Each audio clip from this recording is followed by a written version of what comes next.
Hello everyone and welcome to Crypto Chris YouTube channel. If you're new here, I'm glad you joined me. Today we are diving into some of the biggest news in the crypto space, the US Bitcoin Strategic Reserve. Just a few days ago, the US government made a monumental move that could have a huge implications for Bitcoin's future. So how did we get here and what's next for Bitcoin adoption race? Stay tuned as we break it all down and I'll give you my own thoughts on what this means for crypto world. US Bitcoin Strategic Reserve that happened a few days ago is a huge news and another major step towards global Bitcoin adoption. While we have always known that Bitcoin holds value, this announcement adds a layer of legitimacy to the asset, especially in the eyes of those who are still skeptical. The fact that a nation-state like the US government is moving towards acquiring Bitcoin marks a monumental shift, and the race for nation-state accumulation of Bitcoin is now in full swing. Donald Trump deserves credit for clearly differentiating Bitcoin from other cryptocurrencies by setting up a separate strategic stockpile. This can be sold to fund future Bitcoin purchases by the federal government, ensuring that taxpayers aren't directly burdened.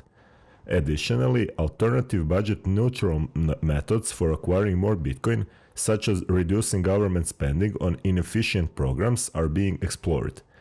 It turns out that the earlier predictions of the US government banning Bitcoin were entirely wrong. Instead, the government is positioning itself to accumulate Bitcoin, signaling a major shift in the way Bitcoin is perceived on the global stage. I'll be diving deeper into the details of this development and sharing my opinions on what this could mean for Bitcoin's future in just a moment. The recent summit provided crucial insights into how the US government plans to approach Bitcoin and crypto regulation moving forward. Here is a breakdown of the most important points. First, the US Bitcoin Strategic Reserve. The US government will establish a Bitcoin Strategic Reserve and acquire Bitcoin in a way that does not impose costs on taxpayers. While some initially saw this as a bearish, assuming the government wouldn't actively buy Bitcoin, there are alternative ways for them to accumulate Bitcoin, such as selling gold to purchase Bitcoin, requiring companies to deposit Bitcoin into the reserve to obtain or renew licenses, various fundraising initiatives, and then Michael Saylor, who attended the summit, has already proposed several budget-neutral strategies for acquiring Bitcoin. The real impact will depend on how this is implemented. Second is SEC lawsuits against crypto companies have ended. So the US government has officially ended SEC lawsuits against major crypto companies like Coinbase and Ripple. This brings long-awaited legal clarity, making it clear that the US government will no longer target crypto innovation. Previously, regulatory uncertainty deterred many from entering the space. Now this opens the door for greater development and institutional adoption. Third, crypto-friendly tax reforms and stablecoin adoption. The US is reviewing its tax policies to favor innovation, especially for stablecoin usage. The goal is to strengthen the US dollar's role as a global reserve currency by embracing stablecoins rather than opposing them. Circle USDC is in strong position as Coinbase is its custodian. This could drive up the value of coin stock. Tether USDT FUD is likely over and its founder was present at the summit. This signals that the US may no longer be interested in pursuing action against Tether. Additionally, half of all USDT transactions run on Tron network, making TRX a potential winner in this shift towards stablecoin regulation. Tron is also tied to World Liberty Financial, linked to Trump's DeFi project, which could further impact its future. Then we have a fourth point, which is US banks now can buy and custody crypto.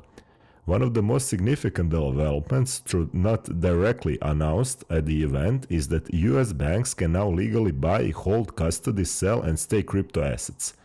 The Office of the Comptroller of the Currency, OCC, published a statement confirming the national banks and federal savings associations are permitted to custody crypto assets, engage in stablecoin activities, participate in blockchain networks such as staking distributed ledger services, and this means that 1,200 banks in the US now have the green light to integrate crypto in their own services.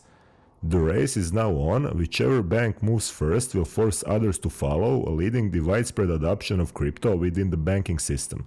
The markets haven't fully grasped the significance of these developments yet. It feels like the message hasn't quite gotten through. One thing that stood out to me, however, was the lack of any serious mention of investor protection against risk or scams during the summit. This was a bit disappointing, but not entirely unexpected. It seems like this isn't a top priority for Trump, especially considering his involvement in the creation of the Trump and Melania meme coins, which were essentially massive pump and dump schemes with significant insider allocation. What I hope for, though, is the officials don't launch any more of these scam meme coins moving forward. The prevalence of these scams only harms the industry and deters investors from entering the space. Imagine a casino where most people are losing money, no one will ever want to play there. But when people see others winning, they are eager to get involved. Unfortunately, the more scams there are, the more investors shy away from the entire crypto sector. These rug pulls, insider deals, and pump and dump schemes are nothing but obstacles for crypto's mainstream adoption. Trump's involvement in promoting these meme coins did a huge disservice to the industry. In my opinion, the damage caused is nearly irreparable. But I hope this experience has made investors a bit wiser and they will avoid falling into these traps moving forward. It seems unlikely people will continue jumping into these schemes, but there is always a hope. It's clear that the scam problems remains a significant issue. However, it's just as important to look at who was at the summit, as the companies present are likely to receive favorable treatment from the US government and will have the power to influence legislation. Among the companies in attendance were MicroStrategy, former Strategy, a key player, especially given the speculation around their Bitcoin convertible note strategy.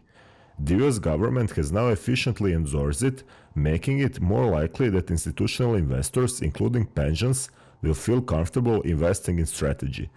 Coinbase, Ripple, Gemini, Robinhood, Kraken, Chainlink, which I'll discuss soon, it's definitely one of the top altcoins in the market in my opinion.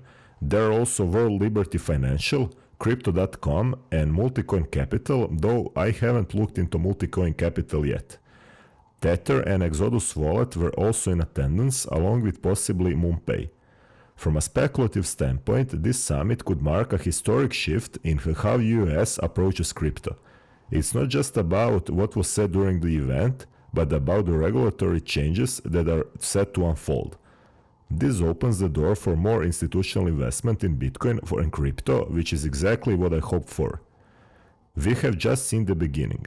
As countries and banks around the world will follow the US footsteps, Texas, for example, is already setting up a Bitcoin reserve, and these shifts in regulatory stance will encourage more capital to flow into the space.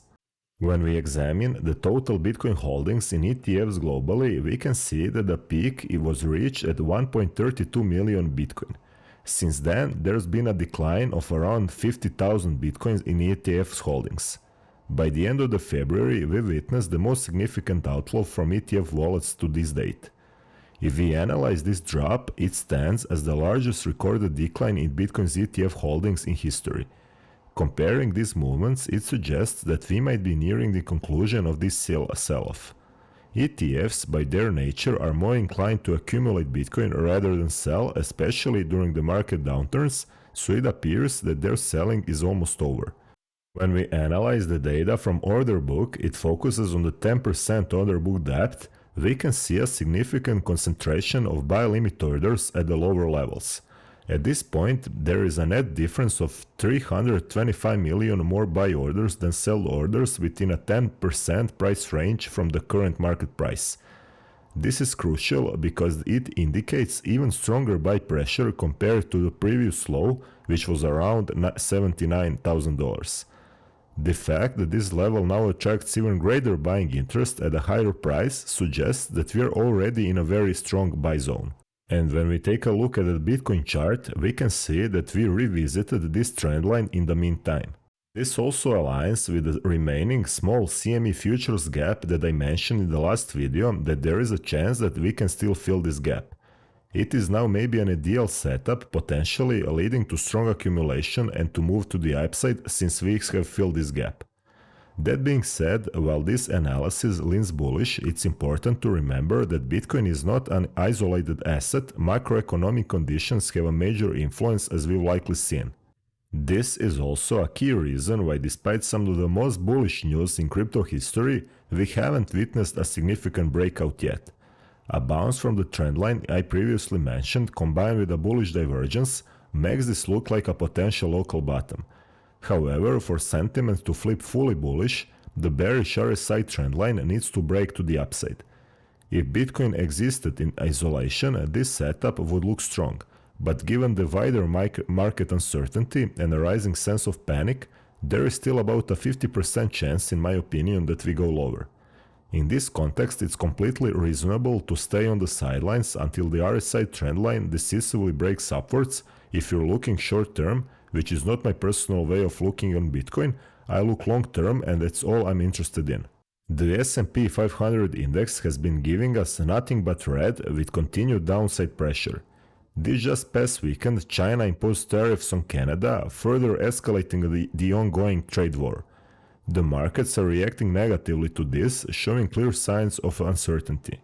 However, I do anticipate that at some point we will see a relief rally in the S&P 500. The exact timing of this bounce is uncertain, but when it does happen, I believe it will trigger one final explosive move in crypto. That surge when retail starts aggressively piling in is likely the moment to consider taking profits. That being said, I still expect the S&P 500 to set new lows at some point later this year, which aligns with my broader outlook for crypto. While this is of course just speculation, it's a scenario worth keeping in mind. And that's a wrap for today's video. There is so much more to unpack here, and as always, I'll be keeping my eye on any new developments. Bitcoin's future looks incredibly exciting, but as always, we need to stay informed and keep our strategies in check. If you have enjoyed this breakdown, don't forget to hit like, subscribe and hit the notification bell so you don't miss out on any future updates. Also, let me know your thoughts in the comments. What do you think about the US government's move to acquire Bitcoin? Until the next time, keep stacking sats and stay crypto smart.